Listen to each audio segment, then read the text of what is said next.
maison. Ce même perron que j'avais récuré avec soin il y a 3 semaines, pieds nus, en riant, avec un pinceau à la main et les clés de la première chose que j'ai jamais vraiment possédée. Je m'appelle Léa Morel, et la maison derrière moi n'était pas qu'une simple bâtisse en pierre de Gironde. C'était la preuve que je leur avais échappé. Mon frère, Hugo, se tenait sur le trottoir, les bras croisés, l'air calme et sûr de son bon droit. Mes parents se tenaient derrière lui, silencieux, spectateurs de la scène, sans rien faire pour l'arrêter. Elle a utilisé l'argent de la famille, a lancé mon frère aux agents, cette maison appartient à la Société civile immobilière familiale. Le patrimoine familial. C'était l'expression qu'ils avaient inventée il y a des années pour tout contrôler, chaque cadeau, chaque héritage, chaque succès qui ne passait pas par eux d'abord. J'ai cherché quelque chose sur le visage de ma mère, un doute, de la culpabilité, n'importe quoi. Elle a détourné le regard. Je n'ai pas pleuré. Je n'ai pas supplié. Je les ai laissés m'installer à l'arrière du fourgon de police pendant que mes voisins regardaient par leurs fenêtres en chuchotant. Mais alors que la portière claquait et que le moteur démarrait, une pensée s'est installée dans mon esprit avec une clarté parfaite. Ils pensaient me prendre ma maison. Ils n'avaient aucune idée qu'ils venaient de me donner tout ce dont j'avais besoin pour en finir pour toujours, car ils venaient de commettre une erreur fatale. La cellule de garde à vue sentait l'eau de Javel et les regrets amers. J'étais assise sur le banc de métal, les poignets endoloris, fixant le mur vide tandis que tout repassait dans ma tête. La voix calme de mon frère, le silence de mes parents, la façon dont ma mère refusait de croiser mes yeux. Ils ne s'étaient pas contentés de m'accuser. Ils étaient d'accord avec lui. Un brigadier a fini par ouvrir la porte. Vous avez droit à un appel. Je savais déjà qui appeler. Pas mes parents. Personne qui portait leur nom de famille. J'ai appelé maître Evelyne Perrin, l'avocate qui s'était occupée de la signature chez le notaire pour ma maison. Elle a décroché à la 2e sonnerie. Evelyne, ils m'ont arrêté, ai-je dit. Il prétend que la maison appartient au comte de la famille. Elle est restée silencieuse un instant. Puis elle a demandé si j'avais utilisé des comptes joints. Non. Est-ce que j'avais signé quoi que ce soit leur donnant un droit de regard? Jamais. Sa voix s'est durcie. Alors ils viennent de faire une très grave erreur. 1 heure plus tard, elle est arrivée. Calme, précise, dangereuse d'une manière que ma famille n'avait jamais comprise. Ils ont déposé une plainte au civil, a-t-elle expliqué en faisant glisser des papiers sur la table, mais ils ont poussé cela jusqu'à une accusation de fraude criminelle sans aucune preuve. J'ai froncé les sourcils. Qu'est-ce que cela signifie? Elle a planté ses yeux dans les miens. Cela signifie qu'ils se sont démasqués. Elle s'est penchée plus près car j'ai les relevés des virements bancaires. Et ces relevés prouvaient quelque chose que mon frère n'aurait jamais pensé que je révélerais. L'argent ne venait pas d'eux. Il venait d'un endroit totalement différent. Evelyne n'a rien dit de plus avant que nous ne soyons seuls dans la salle d'interrogatoire. Elle a posé un dossier sur la table en métal et l'a ouvert lentement, comme si elle dévoilait quelque chose de fragile ou d'explosif. L'apport personnel, a-t-elle dit en tapotant la première page, provient d'un compte ouvert à votre nom seul. Alimenté il y a 18 mois. J'ai acquiescé. J'avais constitué ce compte dans le silence le plus total. Des nuits de travail tardives, des contrats en freelance, des primes dont je n'avais jamais parlé, de l'argent que je ne les avais jamais laissé voir. Mais il y avait plus. Elle a tourné la page. Le virement final, a-t-elle continué, provient du compte de succession. Mon estomac s'est noué. Pas leur patrimoine familial, pas le leur. Le compte de ma grand-mère, celui qu'il m'avait dit être épuisé. Il ne le savait pas, a dit Evelyne doucement. Elle a créé un sous-compte privé uniquement accessible par vous. Elle a modifié ses dispositions 6 mois avant de s'éteindre. Mes mains se sont figées. Ils ont menti, ai-je chuchoté. Evelyne n'a pas cherché à atténuer la vérité. Oui. Et maintenant ils vous accusent de voler ce qui vous appartient légalement. À l'extérieur de la pièce, je pouvais entendre le murmure lointain des voix. La machine de leur accusation était déjà en marche. Evelyne a refermé le dossier. Ils ont forcé cette affaire à devenir publique, a-t-elle dit, ce qui signifie qu'ils ne peuvent plus cacher ce qu'ils ont fait. Pour la première fois depuis que les menottes s'étaient refermées sur mes poignets, j'ai souri parce qu'ils ne s'étaient pas contentés de m'attaquer. Ils s'étaient exposés. Au matin, j'ai été libérée. Pas d'excuses, pas de reconnaissance de dette, juste une signature silencieuse et le retrait des menottes comme si rien de tout cela n'avait compté. Mais cela comptait. Devant le commissariat, Evelyne m'a tendu mon téléphone. Il vibrait sans arrêt. Appel manqué, messages, notifications s'empilant comme des briques qui s'effondrent. Mon frère avait déjà commencé à réécrire l'histoire sur les réseaux sociaux. Nous ne faisons que protéger notre héritage, avait-il posté. Mes parents avaient aimé la publication. J'ai fixé l'écran pendant un long moment. Puis Evelyne a pris la parole.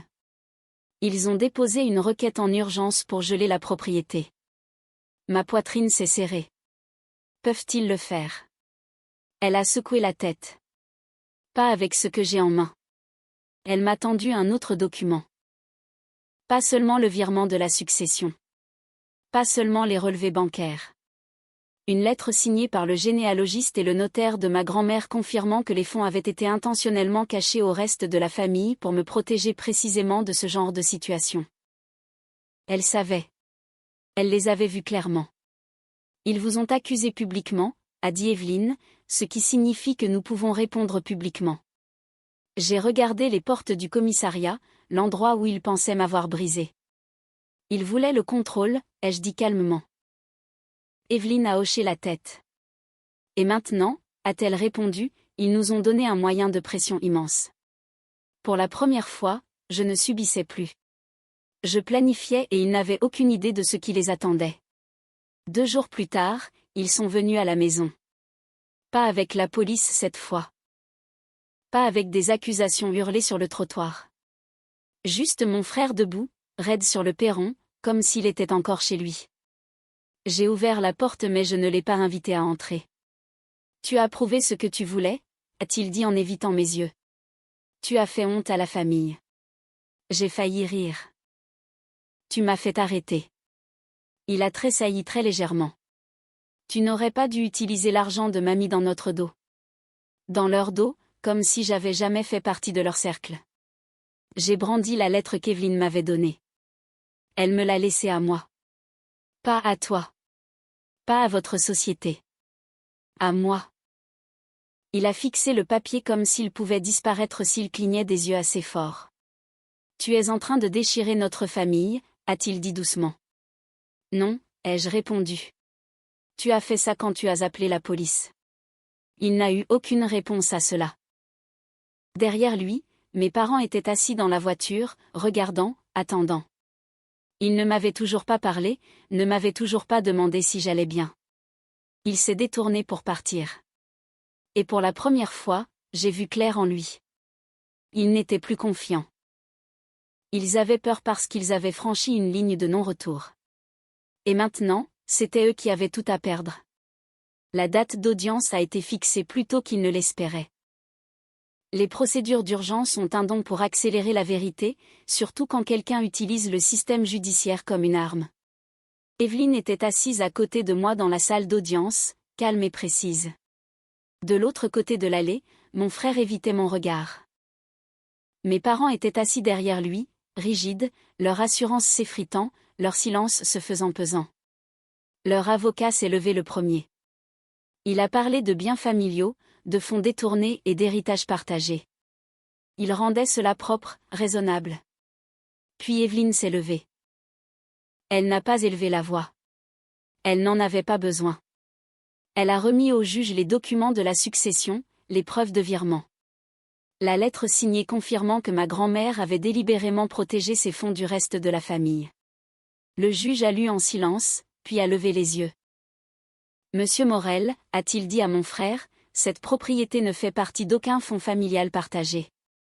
Les mots sont tombés comme un coup près. Evelyne ne s'est pas arrêtée là. Elle a présenté le rapport d'arrestation. La plainte pour fraude déposée sans aucune preuve. L'escalade qui m'avait mis les menottes au poignet. L'expression du juge s'est durcie. Ce tribunal prend les dénonciations calomnieuses très au sérieux. Pour la première fois, mon frère a eu l'air terrifié, pas en colère, pas confiant, juste terrifié, parce que l'accusation qui devait me détruire était en train de les anéantir. Le juge n'a pas rendu sa décision immédiatement. Il s'est adossé à son siège, les doigts joints, étudiant la salle, les preuves, la chronologie, l'intention. Puis il a parlé. La plainte au civil est rejetée. La propriété reste sous la possession exclusive de mademoiselle Morel. Les épaules de mon frère se sont affaissées. Ma mère a eu une inspiration brusque derrière lui, mais le juge n'avait pas fini. Ce tribunal transmet également le dossier au procureur pour dénonciation calomnieuse et procédure abusive. La salle est devenue silencieuse. Mon frère est devenu livide.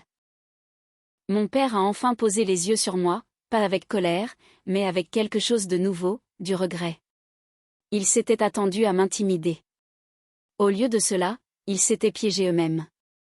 À la sortie du tribunal, Evelyne s'est tournée vers moi. « Vous êtes libre » a-t-elle dit simplement. Libre non seulement des charges, mais d'eux. Mon frère a essayé de parler alors que nous passions devant lui. Léa, je n'ai pas arrêté de marcher. Pendant des années, j'avais porté leurs attentes, leurs contrôles, leur conviction que tout ce que je bâtissais leur appartiendrait toujours. Plus maintenant. Dehors, l'air semblait différent, plus léger, car ils n'avaient pas seulement perdu la maison. Ils avaient perdu leur pouvoir sur moi. Et pour la première fois de ma vie, je ne me battais pas pour garder quelque chose. Je partais avec tout ce qui comptait. 3 jours plus tard, l'avis officiel est arrivé. Pas pour moi, pour eux. Le procureur avait ouvert une enquête pour dénonciation calomnieuse. Porteur des accusations de fraude sans preuve n'était pas seulement mesquin, c'était illégal. Ils avaient essayé d'utiliser la justice comme une arme et maintenant la justice se retournait contre eux. Mon frère a appelé une fois. J'ai laissé sonner. Ma mère a laissé un message vocal. Sa voix semblait plus fragile que je ne l'avais jamais entendue. Nous ne pensions pas que ça irait si loin. Je l'ai écouté une seule fois. Puis je l'ai supprimé. Cet après-midi-là, j'ai marché lentement dans ma maison. La lumière du soleil tombait sur le parquet en chêne que j'avais choisi moi-même.